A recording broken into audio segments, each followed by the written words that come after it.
Oui, je sais, ça fait 2 vidéos hors série d'affilée et 2 vidéos d'affilée qui parlent de Pokémon. Ça sur un film de la semaine dernière était pas prévu à la base, c'était juste une idée qui me trottait dans la tête depuis un moment.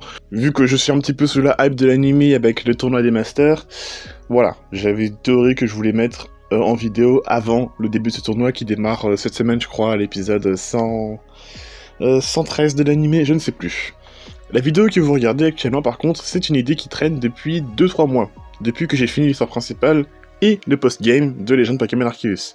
Donc si vous n'avez pas encore démarré le jeu, ou pas encore terminé l'histoire au complet, post-game compris, attention, il y aura du spoiler. Aussi, au moment où j'enregistre cette vidéo, on est le 31 mai 2022. Il y a même pas quelques heures de ça, a été annoncé qu'on aurait un nouveau trailer officiel pour le jeu Écarlate et Violet qui sort demain, le 1er juin, dans l'après-midi.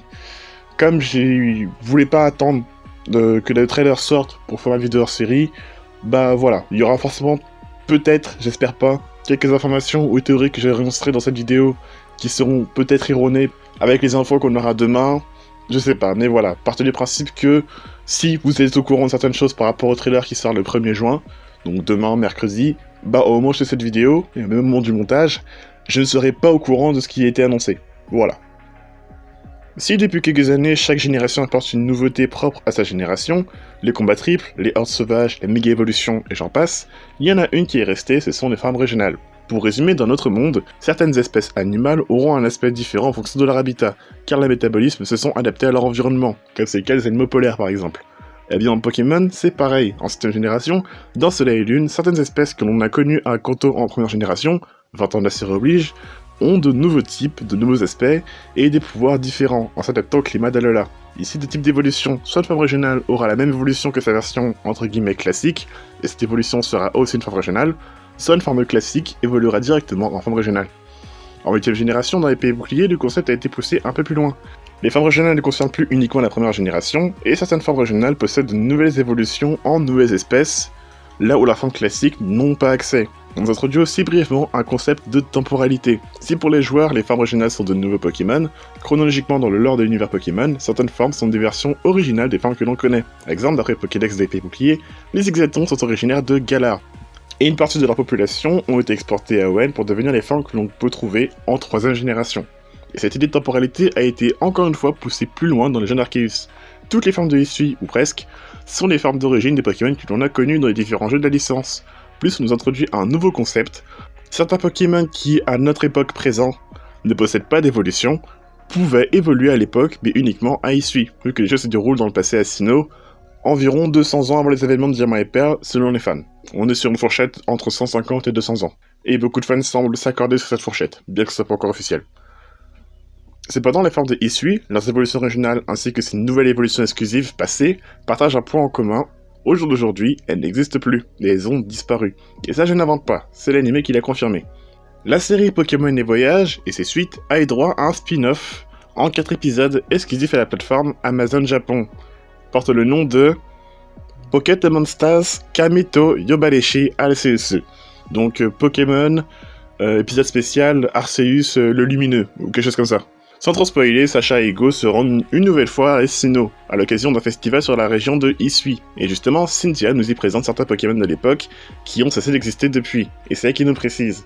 Mais la question est de savoir comment ils ont disparu et pourquoi ça arrivé. Et comme le jeu n'apporte pas de réponse, les jeux Pokémon étant très célèbres pour laisser des flous pas possibles quand il est question de lore, j'ai essayé d'apporter une petite théorie sur le sujet. Alors je vous préviens, c'est rien d'extraordinaire ni de transcendant, c'est même plutôt simple en fait, mais j'ai envie d'en parler. Un point qui m'a intrigué dans le jeu, c'est que des formes d'Alola et des formes de Galar existaient déjà à l'époque et existent toujours aujourd'hui, à notre époque. Lorsque l'on complète la mission numéro 19 avec Ponyta Shiny, le PNJ nous parle des Ponyta de Galar, et la mission 88 consiste à retrouver des copies d'Alola d'un autre PNJ qui vient justement d'Alola, et qui nous parle du monde Lanakila. Replaçant les choses dans leur contexte, d'après cet officiel, le jeu se déroule dans le passé de Diamant et Perle, et personnellement j'ajouterais aussi dans le passé des remakes, vu que l'histoire est la même. Et qu'il y a des références à Étincien et Sentient dans le jeu, entre autres la mission de Manafi et l'île Rosarugosa, qui fait référence au parc Rosarugosa. Et surtout que Game Freak / Evika nous a toujours vendu le jeu Étincien Scintillant comme étant très fidèle à Diamant et Perle. On n'est pas sur le cas de Rosa, qui a été canonisé comme étant un Wassif avec la méga évolution de Ruby Saphir Emerald. Nous incarnons un dresseur ou une dresseuse âgée de 15 ans qui a été propulsé dans le passé par Arceus. Il s'agit probablement peut-être du personnage que l'on incarnait en 4ème génération, dans le remake, mais les jeux ne le précisent pas. Notre mission est rencontrer tous les Pokémon.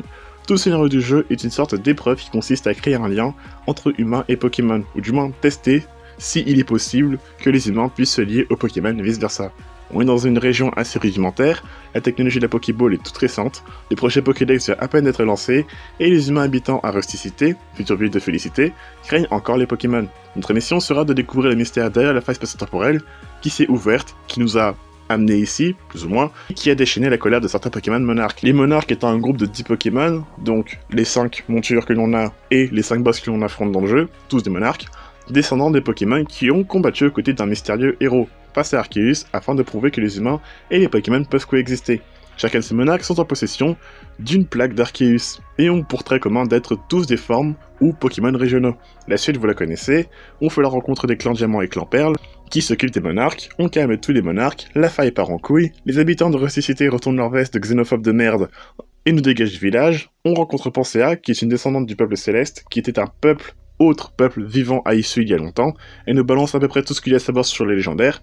On va calmer et choper Dialga et Palkia au temple / Lance. On enchaîne sur des post-games pour récupérer les plaques manquantes, détenues par les légendaires restants, pour la plupart. On affronte ce fils de pute de Perkipule dans un combat pas du tout loyal en 8 contre 6, où on apprend que la faille a été ouverte par sa faute vu qu'il a réussi à soudoyer Giratina pour foutre la merde, et à affronter Arceus. Et après avoir démolé tout ça et avoir accompli la mission d'Arceus, on peut aller le rencontrer, l'affronter en tentant de survivre à ses patterns abusés, et celui-ci nous offre sa bénédiction en lui transmettant mais une fraction de son pouvoir. Oui, l'aspect d'Arceus tel qu'on reconnaît depuis la 4ème génération n'est qu'une représentation de lui-même, visible par les âmes et le reste des Pokémon. Sa forme divine, celle aux 1000 mains décrite par le Pokédex, est trop complexe pour notre point de vue humain. C'est pour ça qu'il prend cette forme. Aussi, tous les Arceus que l'on peut choper dans différents jeux de la licence sont toutes des fractions de lui-même, techniquement. Des sortes d'avatars qui peuvent combattre contre n'importe quel Pokémon et éventuellement tomber KO. Donc voilà, Arceus dans sa forme la plus puissante, dans sa forme à 100% de sa puissance, on ne l'a jamais vu. Parce que ce serait juste trop fumé pour nous, de notre point de vue. Enfin, du point de vue des habitants du monde Pokémon. Mais du coup, il se passe quoi après?